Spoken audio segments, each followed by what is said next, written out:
देखो, इंडिया में ज़्यादातर लोगों को लगता है कि वो स्पिरिचुअल हैं और धार्मिक हैं, इसीलिए वो स्पिरिचुअलिटी की तरफ जाते हैं और मेडिटेशन की तरफ जाते हैं। लेकिन असल में जब तुम मेडिटेशन या फिर स्पिरिचुअलिटी की तरफ जाते हो तो तुम बहुत सारी चीज़ों को एस्केप कर रहे हो। दरअसल तुम ग्रोथ को एस्केप कर रहे हो, उससे बच रहे हो। जैसे कि ज़्यादातर लोगों का क्या कहना होता है, क्या सोचना होता है, वो क्या कहते हैं कि वो सारी चीज़ें उन्होंने भगवान के ऊपर छोड़ दी।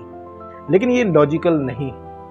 तुम स्पिरिचुअल हो, मेडिटेशन करते हो, स्पिरिचुअलिटी तुम्हें क्या सिखाती है या धर्म तुम्हें क्या सिखाता है कि सारी चीज़ें भगवान के ऊपर छोड़ दो, वैसा ही आपको बना दिया जाता है। लेकिन असल में वो एक सिर्फ विश्वास है कि भगवान के ऊपर छोड़ देने से सारी चीज़ें ठीक हो जाएंगी, सही हो जाएंगी टाइम के हिसाब से। लेकिन असल में फेथ और इस रिस्पॉन्सिबिलिटी में बहुत फ़र्क होता है। तुम जिम्मेदारी से भाग रहे हो, इसीलिए तुम धर्म की ओर बढ़ रहे हो, इसलिए तुम अध्यात्म की ओर बढ़ रहे हो। धर्म और स्पिरिचुअलिटी या फिर अध्यात्म ये तुम्हें सब जिम्मेदारियों से भागने के लिए प्रेरित करता है बड़े ही प्यार से। लेकिन जब तक तुम्हें वो चीज़ समझ में आती है तब तक बहुत देर हो चुकी होती है। और धर्म में तुम्हें क्या बताया जाता है कि जो चीज़ लिखी गई है वही होता है, जो लिखा गया है वही होता है, सारी चीज़ें पहले से तय हैं। ऐसा कुछ नहीं होता, पहले से कुछ भी तय नहीं होता। लेकिन सिर्फ जो लोग कर्मवादी होते हैं, भगवानवादी होते हैं, अध्यात्मवादी होते हैं, वो या फिर सीधे शब्दों में कामचोर होते हैं, उनको ये चीज़ें ज़्यादा सच लगती हैं, ज़्यादा सही लगती हैं। क्योंकि उनके अंदर जो कामचोरी का आइडिया होता है उसे सिर्फ बहाना चाहिए खुद को अप्लाई होने के लिए। तो उनको कौन सी शिक्षा सबसे अच्छी लगती है, कौन से विचार अच्छे लगते हैं जिनमें बताया गया होता है कि सारी चीज़ें सब कुछ पहले से तय है, कुछ भी तुम्हारे हाथ में नहीं है। जो पहले से तय है वो हो सकता है जो नेचुरल प्रोसेस है, जो कुदरत है, वहाँ पर वो लागू हो सकता है।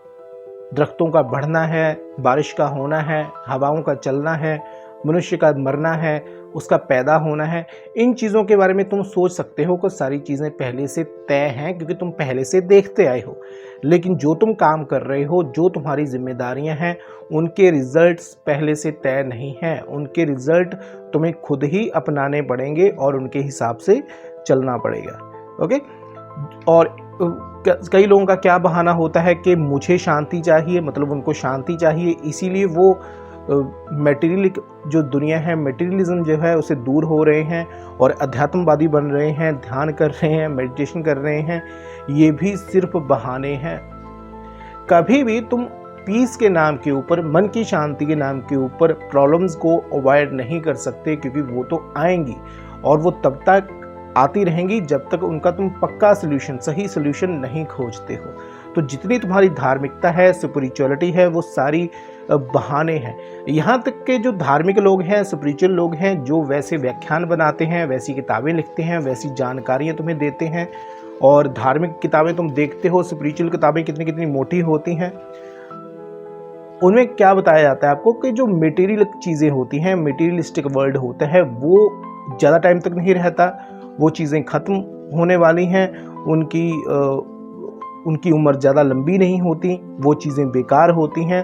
लेकिन बेसिक रिस्पॉन्सिबिलिटीज़ जो हैं उनको तुम इग्नोर नहीं कर सकते हो।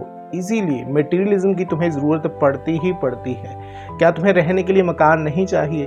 क्या तुम्हें यात्राएं करने के लिए साधन नहीं चाहिए? क्या तुम्हें खाने के लिए खाना नहीं चाहिए? ये सारी चीज़ें मटेरियलिस्टिक हैं। क्या तुम्हें कपड़े नहीं चाहिए? क्या तुम्हें मोबाइल नहीं चाहिए? सारी चीज़ें मटेरियलिस्टिक हैं जिनके ऊपर तुम डिपेंड हो। उसके बावजूद धर्म इन चीज़ों के उल्टा चलता हुआ, स्पिरिचुअलिज्म इन चीज़ों के उल्टा चलता हुआ तुम्हें जिम्मेदारियों से भागना सिखाता है, और असल में तुम्हें लगता है कि तुमने कोई बहुत बड़ी जिम्मेदारी उठा रखी है। जैसे कि धार्मिक कहानी में तुम्हें बताया जाता है कि तुम्हारे ऊपर बहुत बड़ी जिम्मेदारी है, या भगवान तुम्हें बहुत बड़ी जिम्मेदारी देकर भेजता है, तुम्हें उसे खोजना होता है, तुम्हें उस लक्ष्य को खोजना होता है। लेकिन रियलिटी ये नहीं है। जैसे कि चारवाक फिलोसॉफी के ऊपर मैंने कितने सारे लेक्चर बनाए हैं। सारी चारवाक फिलोसॉफी तुम्हें यही सिखा रही है कि जितनी भी तुम्हारी धार्मिकता है, जितना भी तुम आध्यात्मिक होते चले जाते हो, उतने ही तुम असली दुनिया से दूर होते चले जाते हो, और तुम्हारी ज़िंदगी आसान होने की बजाय मुश्किल होती चली जाती है। ओके। और कुछ लोगों का क्या कहना है कि जो कर्मा होता है वो रियल होता है, कर्मा सब कुछ देख रहा है। जो लोग तुम्हारे साथ बुरा करते हैं उनका अपने आप बुरा हो जाता है ना, या फिर जो कर्मों में होता है वो सब कुछ मिलेगा। ये कर्म की गलत धारणा है जो कि तुम्हें जानबूझकर दी गई है ताकि तुम कुछ भी ना करो और गरीब होते चले जाओ। और जो लोग ऊपर बैठे हैं उनका सारा काम इसीलिए चलता है क्योंकि गरीब हैं, गरीब ही उनकी सेवा करते हैं और गरीबों को ही अनपढ़ रखकर गरीबों को बाद में लूटा जाता है। मेडिटेशन भी इसी में आता है। अगर तुम मेडिटेशन कर रहे हो और तुम्हें लगता है कि अगर तुम्हारी ज़िंदगी में कोई चेंज नहीं आ रहा तो तुम्हें मेडिटेशन करनी चाहिए, हर रोज़ मेडिटेशन करनी चाहिए। ये भी धार्मिकता जैसी ही एक चीज़ है जो तुम्हें जिम्मेदारियों से भागना सिखाती। और इसके और भी कई नाम हैं, जैसे कि कुछ लोग कहते हैं कि वो डिटैचमेंट सीख रहे हैं या फिर सारी चीज़ें माया हैं या भगवान सब कुछ ठीक कर देंगे। ये सारे कुछ बहाने हैं जो कि स्पिरिचुअलिटी के नाम के ऊपर लगाए जाते हैं, अध्यात्म के नाम के ऊपर लगाए जाते हैं, क्योंकि लोग जिम्मेदारियों से भागना चाहते हैं। इसीलिए वो मटीरियलिस्टिक जो चीज़ें होती हैं उनको बुरा कहते हैं। लेकिन देखो, जो धार्मिक लोग हैं, जो स्पिरिचुअल लोग हैं, उनको अपना बिजनेस करना है, उनको अपना काम करना है। उनका काम ही ये है, लोगों को धार्मिक चीज़ें सिखाना और उनको लूटना, उनको ज्योतिष वगैरह के बारे में बताना, उनको लूटना, उनको ऐसी चीज़ों के बारे में बताना ताकि उनकी अपनी जेब भर सके। लेकिन यहाँ पर सारी चीज़ें तुम्हारे हाथ में होती हैं कि तुम क्या सोचते हो। जैसे कि मैंने पिछले 1-2 दिन पहले एक वीडियो डाली थी कि अगर तुम बुद्धिमान लोगों को खोज रहे हो, तुम्हें खोजना है तो राजनीति का प्रचार करना शुरू कर दो। वहाँ पर सिर्फ बुद्धिमान लोग तुम्हारे पास आएंगे।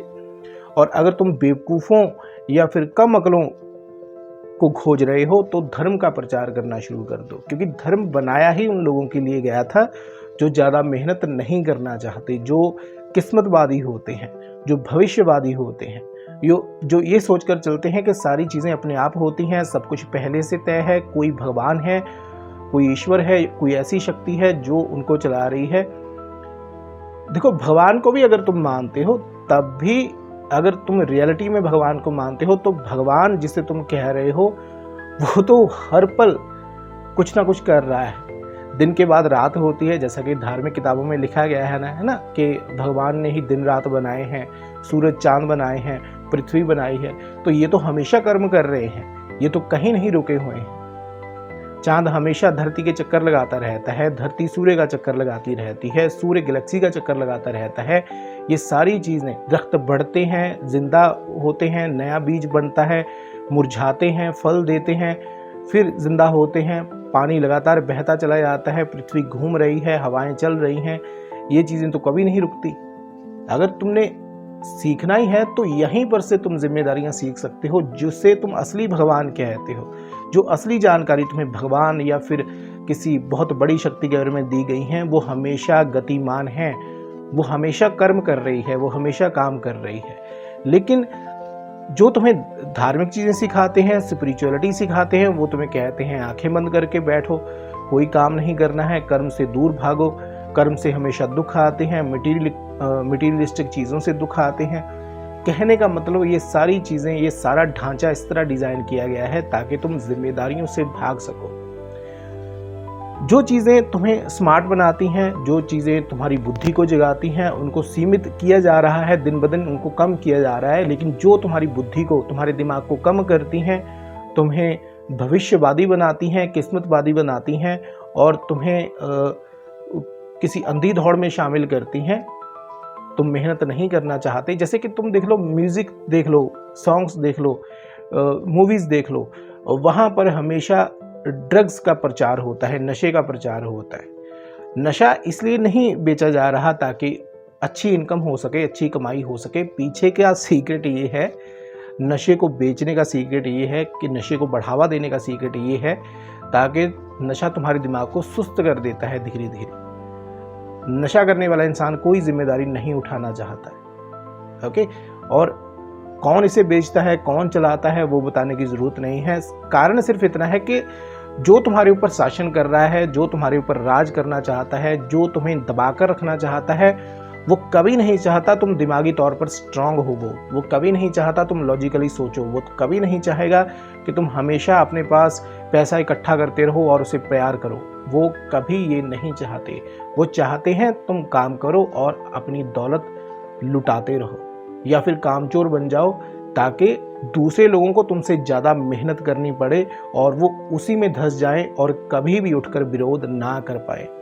ओके, तो जितनी तुम्हारी स्पिरिचुअलिटी है, जितना अध्यात्म है, जो धर्म है, वो सिर्फ तुम्हें पंगु बनाता है, कामचोर बनाता है, सुस्त बनाता है और तुम्हें विद्रोही होने से रोकता है। कम से कम अपने लिए, खुद के लिए कुछ ना कुछ करो और इन बहानों से दूर रहो जो तुम्हें स्पिरिचुअलिटी की तरफ लेकर जाते हैं या फिर अध्यात्म की ओर, धर्म की ओर लेकर जाते हैं। ये चीज़ें सिर्फ उन लोगों के लिए है जिनके पास बहुत पैसा है, जो सिर्फ जिनके ज़िंदगी में ऐशो आराम है, वो इन चीज़ों में जाएं। धर्म में, स्पिरिचुअलिटी में तो उनके लिए अच्छा है, लेकिन गरीबों के लिए भी बिल्कुल अच्छा नहीं है।